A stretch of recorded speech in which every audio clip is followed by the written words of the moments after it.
Nearly 20 years ago, police made a disturbing discovery in a parking lot. The mutilated, headless body of a young woman. Child advocates suspect she may have been among many missing and forgotten foster kids, and this murder victim remains unidentified. In tonight's New England's Unsolved, Boston 25's Bob Ward shows us that while this Jane Doe in Chelsea may have fallen through the cracks in life, police are now trying to give her name back in death. This is the face of a young woman who will never grow old, a young woman whose identity is lost.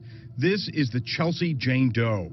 18 years after police discovered her mutilated body beneath a blanket at the back of a Chelsea parking lot, and more than a decade after police caught her killer, Chelsea Police Chief Brian Keyes won't let her go. I look at that face and, again, that's somebody's daughter, and that is, it's beyond heartbreaking. On November 13th, 2000, Chief Keyes was called out to the Soldiers' Home in Chelsea. Nothing could prepare him for what he saw underneath that blanket. In 31 years of my career, I've never seen anything like that. The killer dismembered the young woman's body, cutting off her hands, her feet, her head. It would be 4 years before those body parts would be found buried at Nahant Beach inside plastic containers. Her head was found on the beach? Correct. Where people go. People walk all the time. Correct. So that's where she was for 4 years. Correct. Unbelievable.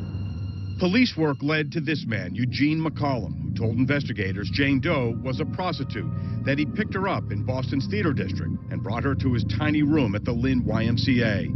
He told police he killed her after a dispute over money. He was claiming self-defense. He was claiming that the victim in this case got a hold of a knife that he had in his room and tried to attack him. He gave some account that he's living in a small room.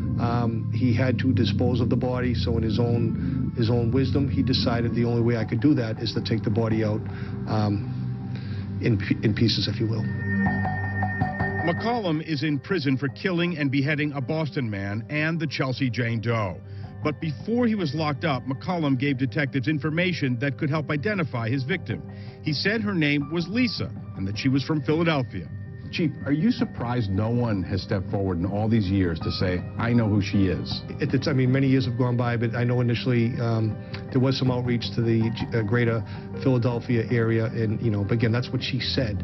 Whether or not she could have been from, Washington State, California, God only knows. At the National Center for Missing and Exploited Children, Robert Lowry says there could be a simple reason why no one has identified Chelsea Jane Doe. Lowry, a former St. Louis homicide commander, believes she may have been in foster care. The fact is, no one seems to be looking for this child, even though we have some ideas of her origins, where she's from, possibly out of Philadelphia, found in Boston. She was a child sex trafficking victim. This was the first reconstruction that I did with just the bun, because her hair was so short. Here at the National Center, forensic artist Christy Andrews brings this Jane Doe's face back to life. She used similar techniques to help solve the Bella Bond case. We don't want this individual to sit there with a number. We don't want them to be a number. We want them to be a name. Chief Keyes hopes all this work will soon reveal a secret that's haunted him for years. It's something that, it stays in the back of your mind. I mean, it's easy for me to say it keeps me up at night, but it's different than that. It's something that it's always there. Chelsea Jane Doe's killer, Eugene McCollum, is in a Massachusetts prison for her murder and for killing and decapitating a Boston man. McCollum has also been a possible suspect in other murders in the area.